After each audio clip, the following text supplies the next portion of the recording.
तत्पुरुषाय विद्महे महादेवाय धीमहि तन्नो रुद्रः प्रचोदयात्। हर हर महादेव। दोस्तों, आप सभी का दिन शुभ और मंगलमय हो। प्रिय भक्तजन, आज सावन महीने का 10वां दिन है। 10वें दिन हम सब श्रावण मास महात्म्य के 10वें अध्याय का श्रवण करेंगे। 10वें अध्याय में आप सब सुनेंगे आज श्रावण मास में शनिवार को किए जाने वाले कृत्यों का वर्णन। भगवान भोलेनाथ और शनि देव का ध्यान करते हुए आप सब इस कथा को सुनिए। ईश्वर बोले, हे सनत कुमार, अब मैं आपसे शनिवार व्रत की विधि का वर्णन करूंगा, जिसका अनुष्ठान करने से मंदत्व नहीं होता।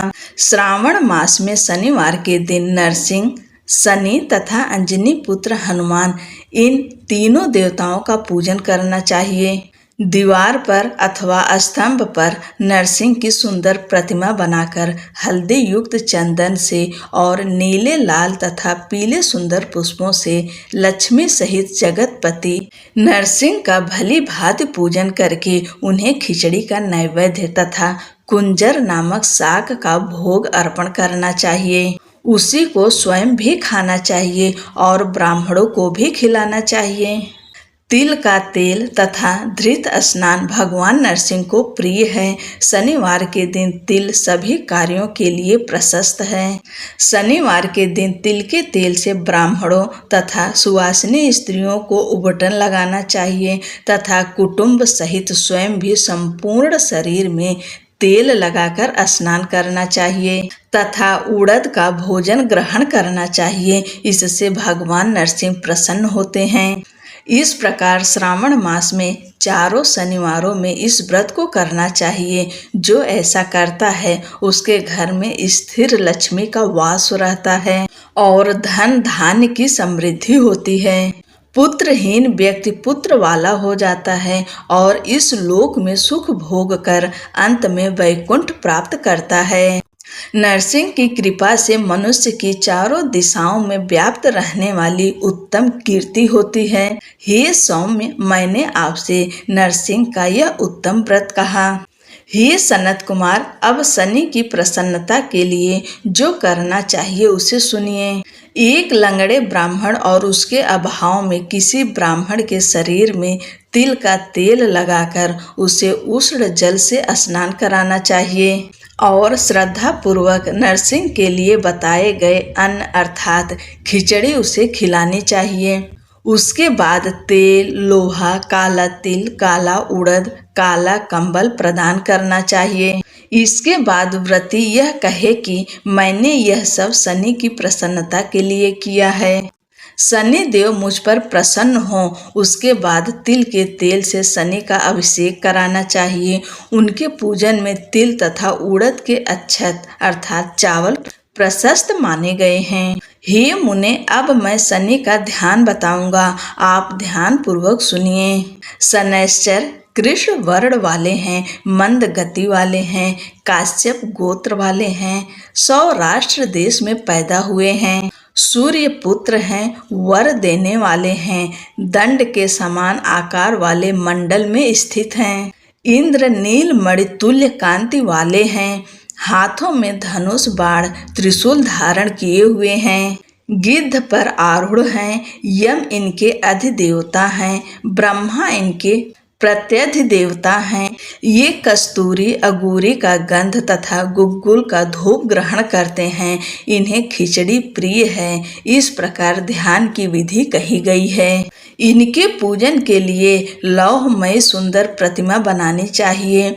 हे द्विज श्रेष्ठ, इनके निमित्त की गई पूजा में कृष्ण अर्थात काली वस्तु का दान करना चाहिए। ब्राह्मण को काले रंग के 2 वस्त्र देने चाहिए और काले बछड़े सहित काली गौ प्रदान करनी चाहिए। विधि पूर्वक पूजा करके इस प्रकार प्रार्थना तथा स्तुति करनी चाहिए। आराधना से संतुष्ट होकर जिन्होंने नष्ट राज्य वाले राजा नील को उनका महान राज्य पुनः प्रदान कर दिया, वे शनि देव मुझ पर प्रसन्न हों। नील अंजन के समान वर्ण वाले, मंद गति से चलने वाले और छाया देवी तथा सूर्य से उत्पन्न होने वाले उन शनैश्चर को मैं नमस्कार करता हूँ। मंडल के कोण में स्थित आपको नमस्कार है। पिंगल नाम वाले आप शनि को नमस्कार है। हे देवेश, मुझ दीन तथा शरणागत पर कृपा कीजिए। इस प्रकार स्तुति के द्वारा प्रार्थना करके बार बार प्रणाम करना चाहिए। 3 वर्णों ब्राह्मण, क्षत्रिय, वैश्य के लिए शनि के पूजन में सन्नो देवी इस वैदिक मंत्र का प्रयोग बताया गया है और शूद्रों के लिए पूजन में नाम मंत्र प्रयोग बताया गया है। जो व्यक्ति दत्त चित्त होकर इस विधि से शनि देव का पूजन करेगा उसे स्वप्न में भी शनि का भय नहीं होगा। हे विप्र, जो मनुष्य श्रावण मास में प्रत्येक शनिवार के दिन भक्ति पूर्वक इस व्रत को करेंगे उन्हें शनैश्चर के द्वारा लेश मात्र भी कष्ट नहीं होगा। जन्म राशि से पहले दूसरे, चौथे, 5वें, 7वें, 8वें, 9वें अथवा 12वें स्थान में स्थित शनि सदा कष्ट पहुंचाता है। शनि की शांति के लिए समाग्नि इस मंत्र का जप कराना बताया गया है। उसकी प्रसन्नता के लिए इंद्र नील मणि का दान करना चाहिए। हे सनत कुमार, इसके बाद अब मैं हनुमान जी की प्रसन्नता के लिए विधि का वर्णन करूंगा। हनुमान जी की प्रसन्नता के लिए श्रावण मास में शनिवार को रुद्र मंत्र के द्वारा तेल से उनका अभिषेक करना चाहिए। तेल में मिश्रित सिंदूर का लेप उन्हें समर्पित करना चाहिए। जपा कुसुम की मालाओं से, आक धतूर की मालाओं से, मंदार पुष्प की मालाओं से, बटक बड़ का पेड़ के नैवेद्य से तथा अन्य उपचारों से भी यथाविधि अपने सामर्थ्य अनुसार श्रद्धा भक्ति से युक्त होकर अंजनी पुत्र हनुमान जी की पूजा करनी चाहिए। इसके बाद बुद्धिमान को चाहिए कि हनुमान जी की प्रसन्नता के लिए उनके 12 नामों का जप करे।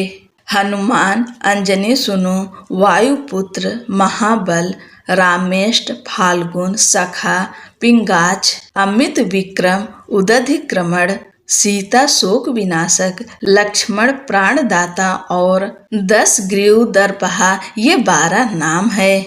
जो मनुष्य प्रातः काल उठकर इन 12 नाम को पढ़ता है उसका अमंगल नहीं होता और उसे सभी संपदा सुलभ प्राप्त हो जाती है।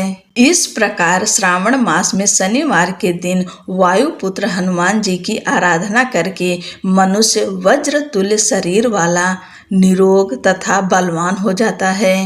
अंजनी पुत्र की कृपा से वह कार्य करने में वेगवान तथा बुद्धि वैभव से युक्त हो जाता है। उसके बाद शत्रु नष्ट हो जाते हैं, मित्रों की वृद्धि होती है, वह वीर्यशाली तथा कीर्तिमान हो जाता है। यदि साधक हनुमान जी के मंदिर हनुमत कवच का पाठ करे तो वह अणिमा आदि 8 सिद्धियों का स्वामित्व प्राप्त कर लेता है और यक्ष, राक्षस तथा वेताल उसे देखते ही कंपित तथा भयभीत होकर वेग पूर्वक 10 दिशाओं में भाग जाते हैं। हे सत्तम, शनिवार के दिन पीपल के वृक्ष का आलिंगन तथा पूजन करना चाहिए। शनिवार को छोड़कर अन्य किसी दिन पीपल के वृक्ष का स्पर्श नहीं करना चाहिए। शनिवार के दिन उसका आलिंगन सभी संपदाओं को प्राप्त कराने वाला होता है। प्रत्येक मास में 7 वारों में पीपल का पूजन फलदायक है, किंतु श्रावण मास में यह पूजन अधिक फलप्रद है। इस प्रकार श्री स्कंद पुराण के अंतर्गत ईश्वर सनत कुमार संवाद में श्रावण मास महात्म्य में शनैश्चर, नरसिंह, हनुमत पूजनादि शनैश्चर कृत्य कथन नामक 10वां अध्याय पूर्ण हुआ। बोलो शनिदेव महाराज की जय। पवन पुत्र हनुमान की जय। बोलो सिया रामचंद्र की जय। जय भोलेनाथ। हर हर महादेव।